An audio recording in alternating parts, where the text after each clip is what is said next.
नमस्कार दोस्तों, इस वीडियो में आप सीटेट हिंदी पेडागोजी के कुछ महत्वपूर्ण प्रश्नों की श्रृंखला देखने जा रहे हैं। सीटेट प्राइमरी स्तर यानी पेपर 1 के लिए हिंदी पेडागोजी सीरीज की ये प्रमुख 35वीं और अंतिम वीडियो है। इस वीडियो के कंप्लीट होने के बाद से आप सीटेट दिसंबर 2021 के सभी ऑनलाइन पेपर जो कंडक्ट हुए थे सभी शिफ्टों में, उन सबके पेडागोजी को कवर कर लेंगे। ठीक है, तो ये 35वीं और अंतिम वीडियो है प्राइमरी स्तर के लिए। चलिए दोस्तों, आज के इस महत्वपूर्ण वीडियो को शुरू करते हैं। और अगर आप चैनल पर पहली बार विजिट कर रहे हैं तो इसको सब्सक्राइब जरूर कर लीजिएगा। पहला प्रश्न आप अपने स्क्रीन पर देख पा रहे होंगे, प्रभावी रूप से व्याकरण पढ़ाने के बारे में निम्नलिखित में से कौन सा एक सही नहीं है। निगेटिव सेंस में हमसे पूछा जा रहा है, इसी को ध्यान में रखकर के उत्तर ढूंढेंगे। पहला दिया गया है वास्तविक संप्रेषण के रूप में प्रस्तुत करना। बिल्कुल सही बात है।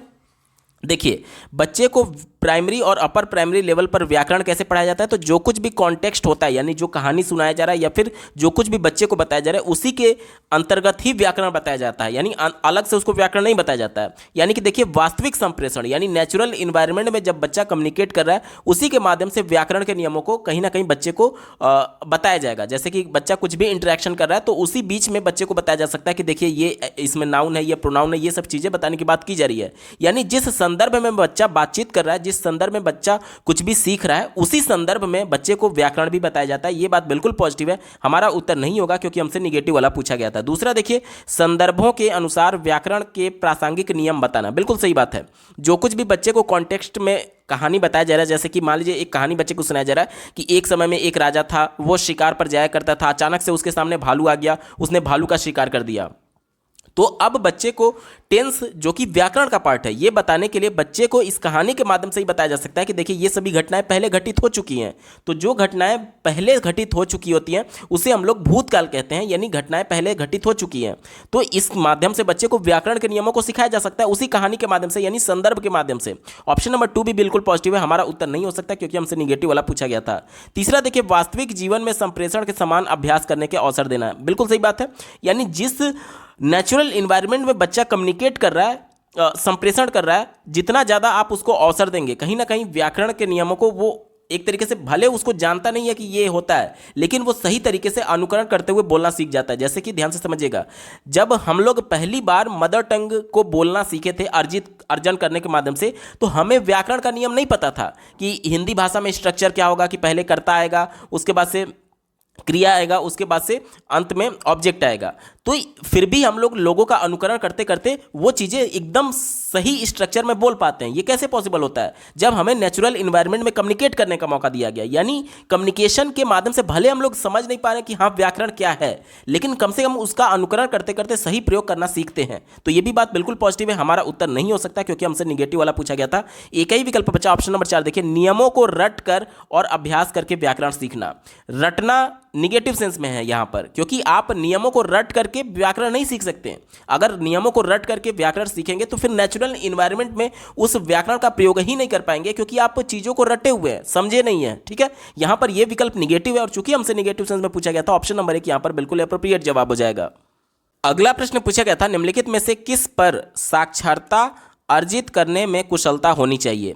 किस पर साक्षरता अर्जित करने की कुशलता होनी चाहिए हमसे पूछा जा रहा है। ध्यान से समझिएगा, साक्षरता का मतलब ये होता है कि जो कुछ भी बच्चे पढ़ रहे हैं या फिर जो कुछ भी सुन रहे हैं, सुन करके उसका अर्थ ग्रहण कर पाए, यही होता है साक्षरता का मतलब। ठीक है, यानी कि जो मेन थीम है वो अपने जीवन में उतारना, इसी को हम लोग साक्षरता अर्जित करना कहते हैं। ठीक है, ऑप्शन नंबर 1 से शुरुआत करेंगे। कहा जा रहा है ध्वनि विज्ञान संबंधी जागरूकता और प्रवाहता। ध्वनि विज्ञान यानी कि अल्फाबेट वर्णों की केवल बात की जा रही है, तो ये बहुत ज़्यादा संकुचित है, क्योंकि आज हम लोग हिंदी भाषा की बात कर रहे हैं। तो भाषा के माध्यम से जो कुछ भी हम लोग सीख रहे हैं उसका नेचुरल इन्वायरमेंट में प्रयोग कर पाएँ, उसका अर्थ निकाल पाएँ, ये होता है। केवल ध्वनि विज्ञान यानी केवल वर्णों की बात कर रहा है, केवल अल्फाबेट्स की बात कर रहा है, तो ये विकल्प निगेटिव हो गया, हमारा उत्तर नहीं होगा। दूसरा देखिए, दृश्य शब्दावली एवं प्रतिमान पहचान। तो केवल एक तरीके से प्रतिमान यानी कि मॉडल की बात की जा रही है, मॉडल को पहचानना, और दृश्य शब्दावली यानी जो शब्द दिख रहे हैं केवल उसको पहचानने की बात की जा रही है, तो ये भी विकल्प निगेटिव है, हमारा उत्तर नहीं होगा। शुद्धता एवं ध्वनि विज्ञान संबंधी, ये भी निगेटिव है क्योंकि ये सभी संकुचित हैं। अगर हम लोग बात करें ऑप्शन नंबर 3 की, अर्थापान एवं भाषा की समझ। अब देखिए, अर्थापान का मतलब क्या होता है? अर्थ निकालना। और भाषा की समझ यानी कि भाषा किससे बनी है? भाषा की सबसे सूक्ष्मतम इकाई जो होती है उसे ध्वनि बोलते हैं। तो ध्वनि विज्ञान तो इसमें पहले से इंक्लूडेड हो गया। यानी कि और जिसमें भी ध्वनि और शुद्धता से बोलना, वो सब कुछ ऑप्शन नंबर 3 में इंक्लूडेड है। इसलिए बाकी के जो 3 विकल्प हैं वो संकुचित हैं और पहले से ऑप्शन नंबर 3 में इंक्लूडेड है। इस वजह से विकल्प नंबर 3 ब्रॉड सेंस में और यही इसका सटीक जवाब हो जाएगा। अगला प्रश्न पूछा गया था, शिक्षा में भाषा अधिगम की प्रक्रिया को बढ़ावा देने के लिए तकनीकी यानी कि टेक्नोलॉजी का प्रयोग करना क्या कहलाता है? तो शिक्षा में जो टेक्नोलॉजी का यूज किया जाता है उसे हम लोग आईसीटी कहते हैं, यानी कि इंफॉर्मेशन एंड कम्युनिकेशन टेक्नोलॉजी। देखिए यहाँ पर टीसी नहीं बल्कि आईसीटी होगा, ये मिसप्रिंट है, ठीक है। इंफॉर्मेशन एंड कम्युनिकेशन टेक्नोलॉजी यानी कि जो कुछ भी शिक्षा में नवाचार यूज किया जाता है, चाहे स्मार्ट बोर्ड की बात कर लें और स्मार्ट क्लास की बात कर लें, वो सब आईसीटी के अंतर्गत ही आता है। यानी कि टेक्नोलॉजी का यूज करना ही आईसीटी कहलाता है। विकल्प नंबर 2 यहाँ पर बिल्कुल सटीक जवाब हो जाएगा। अगला प्रश्न पूछा गया था, विद्यार्थियों के अधिगम के आकलन के लिए उपयोग की जाने वाली स्कोरिंग मार्गदर्शिका को क्या कहते हैं? स्कोरिंग मार्गदर्शिका क्या होता है, सबसे पहले इसको समझते हैं।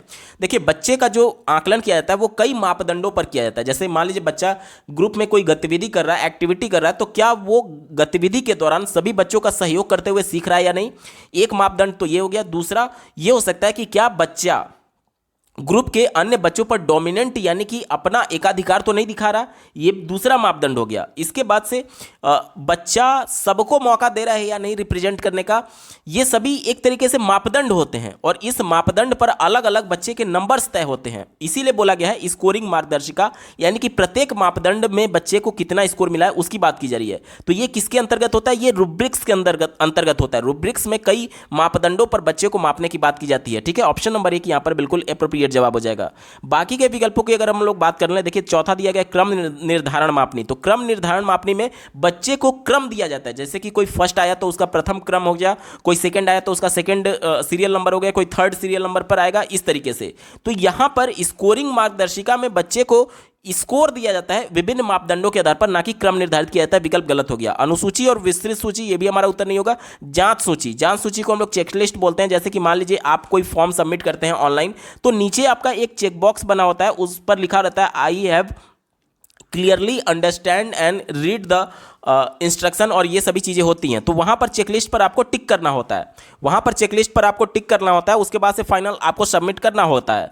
तो चेकलिस्ट का मतलब ये होता है कि आप केयरफुली सभी चीज़ों को जांच चुके हैं, चेक कर चुके हैं, इसका मतलब होता है चेकलिस्ट। तो ये भी हमारा उत्तर नहीं होगा, क्योंकि मापने की बात की जा रही है, बच्चे की योग्यता का आकलन करने की बात की जा रही है, तो वो रूब्रिक्स के माध्यम से होता है। विकल्प नंबर 1 इसका बिल्कुल एप्रोप्रिएट जवाब हो जाएगा। अगला प्रश्न पूछा गया था, व्याकरण अनुवाद विधि अधिक बल देती है। व्याकरण अनुवाद की विधि को अंग्रेजी में ग्रामर कम ट्रांसलेशन मेथड बोला जाता है। तो ये किस पर सबसे अधिक बल देती है, ये हमसे पूछा जा रहा है। देखिए ग्रामर कम ट्रांसलेशन मेथड में जो टारगेट लैंग्वेज है उसमें जो कठिन वर्ड्स होते हैं उसको बच्चे की मदर टंग में ट्रांसलेट करके बताया जाता है, ठीक है। तो यहाँ पर जो टारगेट लैंग्वेज है वो बच्चे को बोलने का मौका ही नहीं मिलता है, क्योंकि जो उसके कठिन वर्ड्स हैं उसको तो ट्रांसलेट उसकी मदर टंग में कर दिया जा रहा है। तो जहाँ पर भी देखिए उच्चारण की बात आएगी तो बच्चा कहाँ प्रोनाउंसिएशन कर रहा है, कहाँ उच्चारित कर रहा है शब्दों को, वो तो कठिन वर्ड्स टीचर के द्वारा ही ट्रांसलेट करके बच्चे को बता दिया जा रहा है। तो इसमें उच्चारण का मौका नहीं मिलता है। विकल्प गलत हो गया। उपयुक्तता पर, उपयुक्तता मतलब क्या हो गया कि जैसे मैं शब्दों को बोल रहा हूं तो यहां पर जो कुछ भी मैं आपको समझाने की कोशिश कर रहा हूं, जैसे कि कोई सेंटेंस मैंने बोला, जैसे ध्यान से समझिएगा, मैंने यहां एक सेंटेंस लिखा कि मेरा नाम नीरज है।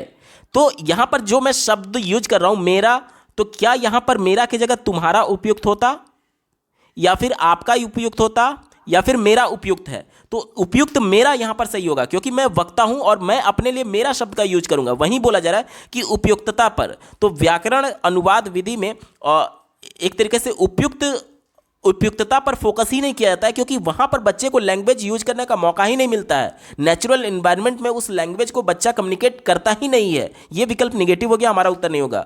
प्रवाह पर, प्रवाह तो तब होगा ना जब बच्चा बोलेगा धारा प्रवाह बोलना, तो यहां पर उस लैंग्वेज में ग्रामर कम ट्रांसलेशन मेथड में बच्चे को बोलने का मौका ही नहीं मिलता है। प्रवाह भी हमारा उत्तर नहीं होगा। अगर प्रश्न में हमसे डायरेक्ट मेथड की बात करता है, जिसमें टारगेट लैंग्वेज को ही बच्चे को इनपुट के तौर पर दे दिया जाता है भाषा सीखने के संदर्भ में, यानी कि जो टारगेट लैंग्वेज है इंग्लिश है, उसी में बच्चे को कम्युनिकेट करने के लिए माहौल दे दिया जाता है, वहां पर ये सभी चीजें आती।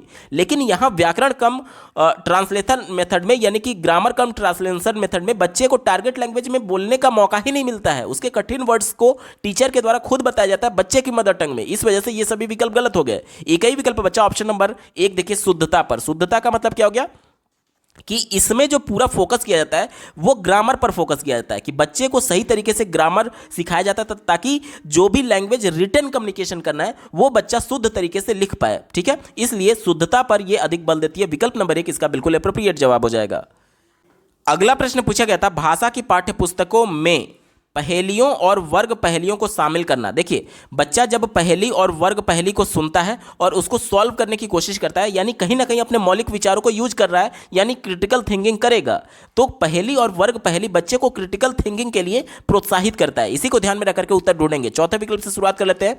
कहा जा रहा है कि कक्षा कक्ष परिवेश जीवंत एवं मित्रवत बनता है, तो केवल इसी के माध्यम से जीवंत और मित्रवत नहीं बनता, और भी अन्य विकल्प हो सकते थे। देखिए, हमसे मोस्ट एप्रोप्रिएट ये चुनना है कि वर्ग पहेली और पहेली को सेलेक्ट करने से क्या होता है, तो ज़्यादा से ज़्यादा बच्चे को क्रिटिकल थिंकिंग करने का मौका मिलेगा। ठीक है, केवल परिवेश को जीवंत, जीवंत का मतलब कि बच्चे एक्टिव हैं, इसका मतलब ये हो सकता है कि बच्चे को प्रश्न पूछकर भी जीवंत माहौल बनाया जा सकता है, बच्चे को कुछ इंटरेस्टिंग चीज़ें दिखाकर भी जीवंत माहौल बनाया जा सकता है, और बच्चे से ठीक तरीके से बातचीत करके भी मित्रवत माहौल बनाया जा सकता है। तो इसके लिए अलग भी विधियां हैं, केवल पहेली ही मित्रवत या फिर जीवंत माहौल बनाने के लिए अप्रोप्रिएट नहीं माना जा सकता, हमारा विकल्प नहीं होगा।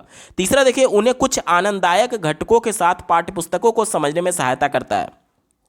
तो पाठ्य पुस्तक पहेली के माध्यम से नहीं समझी जाती है। पहेली और वर्ग पहेली जो है वो बच्चे में क्रिटिकल थिंकिंग को जनरेट करेगा, ना कि पूरे किताब को समझने में मदद करेगा। ये भी विकल्प निगेटिव हो गया, हमारा उत्तर नहीं होगा। दूसरा देखिए, विद्यार्थियों में प्रवाहपूर्ण संप्रेषण की योग्यता विकसित करता है। प्रवाहपूर्ण यानी कि फ्लुएंट कम्युनिकेशन की बात की जा रही है, तो फ्लुएंट कम्युनिकेशन के लिए जरूरी यह है कि बच्चा नेचुरल इन्वायरमेंट में उस भाषा का प्रयोग करे कम्युनिकेशन के लिए। अब कम्युनिकेशन करने के लिए एक दूसरे से इंटरेक्शन करना होगा, बातचीत करना होगा। अब यहाँ पर पहेली और वर्ग पहेली जो है वो बातचीत का डायरेक्ट मीडियम नहीं है, ये सिर्फ क्रिटिकल थिंकिंग के लिए यूज किया जाता है, यानी कि धारा प्रवाह के लिए भी ये रिस्पॉन्सिबल नहीं होगा। एक ही विकल्प बचा ऑप्शन नंबर 1। देखिए, विद्यार्थियों में समालोचनात्मक चिंतन को ही क्रिटिकल थिंकिंग बोलते हैं, योग्यता का विकास करता है। बिल्कुल सही बात है, बच्चे जब पहेली और वर्ग पहेली को सॉल्व करेंगे तो कहीं ना कहीं उसके बारे में सोचेंगे, और सोचेंगे तो अपने मौलिक विचारों का इस्तेमाल करेंगे, और मौलिक विचारों को इस्तेमाल करना ही क्रिएटिव थिंकिंग है। ऑप्शन नंबर 1 इसका बिल्कुल एप्रोप्रिएट जवाब हो जाएगा। अगला प्रश्न पूछा गया था, आपकी कक्षा में एक दृष्टिबाधित विद्यार्थी है, एक भाषा शिक्षक के रूप में आप क्या करेंगे, ये हमसे पूछा जा रहा है। दृष्टिबाधित यानी कि एक ऐसा बालक जो कि देख नहीं सकता है, उसके बारे में हमसे पूछा जा रहा है। पहले विकल्प से शुरुआत करते हैं, उस बालक के साथ सहानुभूति भरा व्यवहार करेंगे। ये विकल्प निगेटिव है। जब भी किसी के प्रति हम सहानुभूति दिखाते हैं तो कहीं ना कहीं उसको ये लगेगा कि हमारे अंदर ये कमी है, इसकी वजह से हमारे साथ दया भाव की स्थिति दिखाई जा रही है। तो बच्चे को कंफर्टेबल फील कराना है, उसको ये महसूस कराना है कि वो बच्चा अन्य सभी सामान्य बच्चों की तरह ही समान है। जब आप उससे सहानुभूति दिखाएंगे तो कहीं ना कहीं बच्चा एक तरीके से उसको ये लगेगा कि मुझे मेरी कमी का एहसास दिलाया जा रहा है। इससे निगेटिव थिंकिंग बच्चे में आ सकता है, जो कि उसके संज्ञान को निगेटिव तौर पर प्रभावित करेगा, यानी उसकी समझ को निगेटिव तौर पर प्रभावित करेगा। क्योंकि जो इमोशंस होते हैं, बच्चे को जो भावना होते हैं, वो डायरेक्टली कनेक्टेड होते हैं बच्चे के कॉग्निटिव डेवलपमेंट से। ठीक है, ऑप्शन नंबर 1 निगेटिव हो गया, हमारा उत्तर नहीं होगा। दूसरा देखिए, बालक को अन्य बच्चों की तुलना में निम्न स्तर के निष्पादन की छूट देंगे। यहां पर भी ये निगेटिव है। अब जहां पर भी तुलना करने की बात आएगी वो तो पहले ही निगेटिव आप मान लीजिए, और साथ ही साथ ये कहा जा रहा है कि उसको निम्न निष्पादन के लिए छूट देंगे, यानी कि हम ये मान रहे हैं कि ये बच्चा दृष्टिबाधित है, यानी कि चीजों को नहीं समझ पा रहा है, इसलिए थोड़ा सा उसके लिए रियायत बरतने की बात की जा रही है। तो ये निगेटिव इसलिए है कि देखिए, बच्चे के संज्ञानात्मक स्तर पर हम उसको निम्न मान रहे हैं, जबकि दृष्टिबाधित होना वो नेत्र की कमी की वजह से हो रहा है, तो वो उसकी आंख खराब है, इस वजह से वो नहीं देख पा रहा है। इसका संज्ञानात्मक विकास थोड़ी उससे डिस्टर्ब होगा। बच्चा देख नहीं सकता, अगर उसको सही माहौल दिया जाए, यानी कि ब्रेल लिपि या फिर इंस्ट्रक्शंस के सही तरीके से उसको पहुंचाया जाए, तो बच्चा भी संज्ञानात्मक विकास बिल्कुल सामान्य बच्चों की तरह से कर सकता है। अब एक बच्चा देख नहीं सकता, इसका मतलब ये थोड़ी है कि उसकी बुद्धि लब्धि कम होगी, उसकी बुद्धि कम होगी। यानी कि यहां पर यह कहना कि निम्न स्तर के निष्पादन की छूट देंगे, तो यह विकल्प नेगेटिव हो गया, हमारा उत्तर नहीं होगा। तीसरा देखिए, नियमित कक्षा कार्य में उसकी मदद करेंगे और उसके साथियों को मदद करने के लिए कहेंगे। यह भी विकल्प नेगेटिव है। देखिए, बच्चा देख नहीं सकता, ये ठीक है, एक्सेप्टेबल है, लेकिन आप उसको रिटन लिखने वाले काम ना दे करके मौखिक तरीके से उसका काम करने के लिए प्रेरित कर सकते हैं। यानी कि जिसमें बच्चा कंफर्टेबल होगा उसी में बच्चे को आगे बढ़ने के लिए प्रेरित किया जाए। अब वहां पर जब होमवर्क उसका कक्षा कार्य या फिर होमवर्क उसके बच्चे के द्वारा या फिर टीचर के द्वारा मदद की जा रही है, तो फिर बच्चा कहां कुछ सीख रहा है। बच्चे का अधिगम का परिभाषा क्या कहता है? बच्चे के प्रयास के माध्यम से उसके व्यवहार में जो परिवर्तन होता है उसे ही अधिगम बोलते हैं। तो जब बच्चा खुद से प्रयास ही नहीं कर रहा है, उसका सारा काम दूसरे बच्चे कर रहे हैं, तो बच्चा कुछ नया सीख भी नहीं रहा है। इसलिए ये बच्चे का ही नुकसान होगा जो दृष्टिबाधित था, क्योंकि वो नया कुछ भी नहीं सीख पा रहा। विकल्प निगेटिव हो गया, हमारा उत्तर नहीं होगा। एक ही विकल्प बच्चा ऑप्शन नंबर 4 देखिए, उस बालक के साथ सामान्य व्यवहार करेंगे और उसे श्रव्य सामग्री के साथ द्वारा सहायता करेंगे। बिल्कुल सही बात है। अब जब सभी बच्चों के साथ उसके साथ सामान्य व्यवहार किया जाएगा तो बच्चे को लगेगा कि मैं भी तो बिल्कुल दूसरे बच्चे के समान हूं, मैं भी दूसरे बच्चे के समान हूं, मेरे में कोई भी कमी नहीं है, उसको ऐसा एहसास होगा। और इसकी वजह से बच्चा कंफर्टेबल फील करेगा और वातावरण में नेचुरल पॉजिटिव थिंकिंग के माध्यम से चीजों को सीखने का प्रयास करेगा। और साथ ही साथ यहां क्या कहा जा रहा है कि श्रव्य सामग्री के द्वारा सहायता करेंगे। बिल्कुल सही बात है। बच्चा देख नहीं सकता, उसकी कमी यह थी कि वो दृष्टिबाधित है, लेकिन कम से कम सुन तो सकता है। तो जो बच्चे को बोल करके या फिर मौखिक तरीके से इंस्ट्रक्शन दिया जा सकता है बच्चे को चीजों को समझाने के क्रम में। यह विकल्प कहीं ना कहीं एप्रोप्रिएट है और यही इसका सटीक जवाब हो जाएगा। अगला प्रश्न पूछा गया था, प्राथमिक स्तर पर शिक्षार्थियों के आकलन के दौरान एक भाषा शिक्षक को मुख्य रूप से निम्नलिखित में से एक पर ध्यान देना चाहिए। यानी कि बच्चों का आकलन करने के दौरान मुख्य रूप से किस पर ध्यान देना चाहिए, यह हमसे पूछा जा रहा है। पहले विकल्प से शुरुआत कर लेते हैं।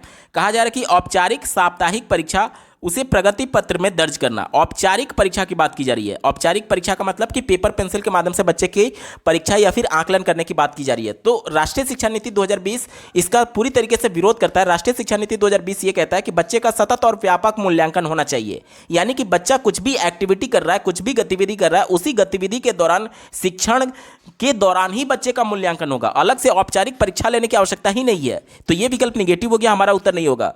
दूसरा देखिए, एक अवधि के अंत में परीक्षा लेना जो उत्तीर्ण या अनुत्तीर्ण घोषित करने में सहायता करे। यह भी विकल्प निगेटिव है। एक अवधि के अंत में यानी कि योगात्मक मूल्यांकन की बात की जा रही है, सत्र के अंत में जो वार्षिक परीक्षा होती है उसकी बात की जा रही है। तो राष्ट्रीय शिक्षा नीति 2020 सतत और व्यापक मूल्यांकन की बात करता है, यानी कि बच्चे गतिविधि के दौरान ही बच्चे का मूल्यांकन करना चाहिए। तो यह भी विकल्प निगेटिव हो गया, हमारा उत्तर नहीं होगा। चौथा विकल्प देखिए, भाषा के अभ्यास में वृद्धि और विविधता लाने हेतु प्रतिदिन कक्षा कार्य एवं गृह कार्य के रूप में दत्त कार्य देना चाहिए। तो केवल होमवर्क देने की बात की जा रही है, कक्षा कार्य और होमवर्क देने की बात की जा रही है, उसको कुछ नया सिखाया ही नहीं जा रहा है। तो यह भी विकल्प निगेटिव हो गया, हमारा उत्तर नहीं होगा। एक ही विकल्प बचा, ऑप्शन नंबर 3 देखिए, शिक्षार्थियों के निष्पादन के बारे में विविध तरीकों से जानकारी एकत्रित करना और उसे शिक्षार्थियों एवं उनके माता पिता के साथ साझा करना। यह विकल्प बिल्कुल एप्रोप्रिएट है। अब बच्चे का निष्पादन का मतलब कि आउटपुट का मतलब कि बच्चे को जब निवेश दिया गया, बोधगम्य में निवेश दिया गया कुछ नया चीज सीखने के लिए, उसके बाद से बच्चा कैसे परफॉर्म कर पा रहा है, क्या वो नेचुरल इन्वायरमेंट में उस भाषा का प्रयोग कर पा रहा है कि नहीं कम्युनिकेशन करने के दौरान, ये उसका निष्पादन हो जाएगा। और उसके इस निष्पादन को जांचने के लिए अलग अलग तरीकों का प्रयोग किया जा रहा है। अलग अलग तरीकों का प्रयोग क्यों किया जाएगा? क्योंकि कक्षा समावेशी है, कोई बच्चा सुन नहीं सकता, कोई बच्चा देख नहीं सकता। तो अलग अलग विधियों को अपनाने की बात करना समावेशी कक्षा को सपोर्ट कर रहा है और अलग अलग विधियों के माध्यम से सबके इंफॉर्मेशन को एकत्रित किया जाएगा। यानी कि कहीं ना कहीं उनकी आ रही समस्याओं को जानने की बात की जा रही है। और आ रही समस्याओं को जानने के लिए हम लोग क्या करते हैं, हम लोग डायग्नोस्टिक टेस्ट कहते हैं या फिर इसी को रचनात्मक आकलन के तौर पर हम लोग समझ सकते हैं। और रचनात्मक आकलन जो होता है वो सतत और व्यापक मूल्यांकन का पार्ट है। विकल्प नंबर 3 यहां पर बिल्कुल एप्रोप्रिएट है राष्ट्रीय शिक्षा नीति 2020 के अनुसार। अगला प्रश्न पूछा गया था, निम्नलिखित में से कौन सा रंगीन चित्रों एवं बड़े अक्षरों में मुद्रित बड़ी पुस्तक के उपयोग के बारे में सही नहीं है? निगेटिव वाला हमसे पूछा जा रहा है, इसी को ध्यान में रखकर के उत्तर ढूंढेंगे। पहले विकल्प से शुरुआत कर लेते हैं। कहा जा रहा है कि यह एक ऐसा सृजनात्मक और कलात्मक अधिगम वातावरण प्रदान करती है जिसमें बच्चे अधिक प्रतिक्रिया देते हैं। बिल्कुल सही बात है। अब रंगीन चित्रों के माध्यम से, एक तो चित्र, जो रंगीन चित्र होते हैं वो बच्चे को आकर्षित करते हैं अपनी तरफ, और रंगीन चित्रों के माध्यम से बच्चे को अमूर्त चीज़ों के बारे में समझाया जा सकता है। जैसे कि बच्चा जब पहली बार अल्फ़ाबेट सीख रहा है, ABCD सीख रहा है, तो वो उसके लिए अमूर्त चीज़ें हैं, लेकिन अपने परिवेश में वो कुत्ते को देखा है, बिल्लियों को देखा है, और उसकी पुस्तक में आप देखेंगे कि बिल्ली का एक बड़ा सा चित्र बना रहता है, उसके आगे अल्फ़ाबेट C लिखा हुआ है। यानी बच्चे को अमूर्त चीज़ C सिखाने के लिए उसको बिल्ली से जोड़ा गया है और बिल्ली उसके परिवेश का भाग था, परिवेश में वो बिल्ली को प्रत्यक्ष तौर पर देखा हुआ था। यानी बिल्ली का जो रंगीन चित्र है वो कहीं ना कहीं उसको सृजनात्मक और कलात्मक अधिगम वातावरण प्रदान कर रहा है, जिसमें बच्चा रिएक्ट कर रहा है ज़्यादा से ज़्यादा, क्योंकि बच्चा बिल्ली को देखा हुआ है और जिस चीज़ के बारे में बच्चे अनुभव पहले से होता है उसके बारे में रिएक्ट करते हैं और नई चीज़ों को सीखने के लिए। विकल्प नंबर 1 यहाँ पर बिल्कुल पॉजिटिव है। चूंकि पॉजिटिव है, हमारा उत्तर नहीं हो सकता क्योंकि हमसे निगेटिव वाला पूछा गया था। दूसरा देखिए, यह एक ऐसा बाल केंद्रित वातावरण प्रदान करती है जिसमें अमूर्त संकल्पनाएं पठन सामग्री चित्रों द्वारा सांकेतिक रूप से दर्शाई जाती हैं। बिल्कुल सही बात है, यही चीज़ आप इसमें समझ सकते हैं कि देखिए बच्चे को सी अल्फ़ाबेट सिखाना था जो कि उसके लिए अमूर्त है, पहले बच्चा नहीं जानता था, लेकिन इसके लिए उसको मूर्त चीज़ यानी बिल्ली के चित्र से जोड़ा गया। बिल्ली के चित्र से जोड़ने से अब वो बच्चा सी अल्फ़ाबेट को इस बिल्ली से कोरिलेट कर पा रहा है और समझ पा रहा है कि हाँ सी फॉर कैट होता है यानी कि बिल्ली होता है। तो ये भी बात बिल्कुल पॉजिटिव हो गया, हमारा उत्तर नहीं हो सकता क्योंकि हमसे निगेटिव वाला पूछा गया था। तीसरा विकल्प दिया गया है, यह साक्षरता अभ्यास के साथ साथ भाषा अर्जन के लिए संदर्भ प्रदान करती है। बिल्कुल सही बात है, भाषा अर्जन यानी कि नेचुरल इन्वायरमेंट में बच्चे जब भाषा को सीखते हैं तो उसे ही भाषा अर्जन कहते हैं, यानी व्याकरण के नियमों के अंतर्गत नहीं बल्कि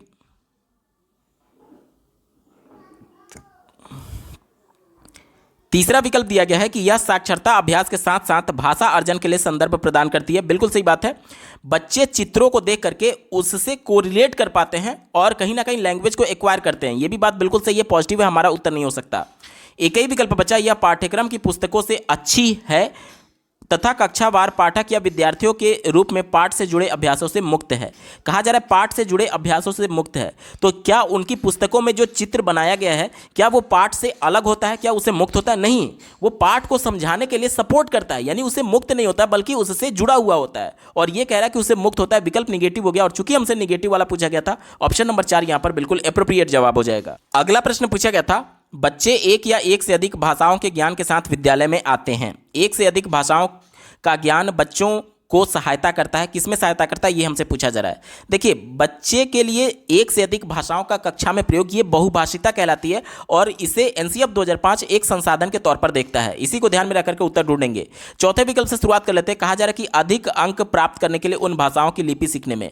कोई भी ऐसा विकल्प जो कि केवल नंबर की बात करे कि बच्चे अधिक अंक प्राप्त कर लें, कम अंक प्राप्त कर लें, तो वो हमेशा संकुचित होता है, हमेशा निगेटिव होगा। कैसे? क्योंकि शिक्षा का जो उच्चतम उद्देश्य होता है वो ये होता है कि जो कुछ भी औपचारिक तरीके से बच्चा विद्यालय में सीख रहा है वो अपने व्यवहार में उसको परिलक्षित कर पाए, क्योंकि शिक्षा का परिभाषा ही ये कहता है कि प्रयास के माध्यम से बच्चे के व्यवहार में होने वाला परिवर्तन ही अधिगम कहलाता है। अब बच्चे के व्यवहार में परिवर्तन करना, सिर्फ मार्कशीट में नंबर लेकर के बच्चा करेगा क्या? इस वजह से निगेटिव हो गया, हमारा उत्तर नहीं होगा। तीसरा देखिए, अन्य विद्यार्थियों के साथ ना जुड़ने और संवेदनशील होने में। अन्य विद्यार्थियों के साथ ना जुड़ने की बात कर रहा है, ये लेव वाइगोत्स्की का सीधे तौर पर विरोध है, क्योंकि लेव वाइगोत्स्की जो संरचनावाद से जुड़े हुए थे, कंस्ट्रक्टिविज्म से जुड़े हुए हैं, उनका यह मानना था कि बच्चे समूहों में एक दूसरे का सहयोग करके सीखते हैं। और यह विकल्प क्या कह रहा है? अन्य विद्यार्थियों से ना जोड़ने के बारे में, निगेटिव हो गया, हमारा उत्तर नहीं होगा। दूसरा देखिए, राष्ट्र के रीति रिवाजों एवं अन्य संस्कृतियों को समझने में।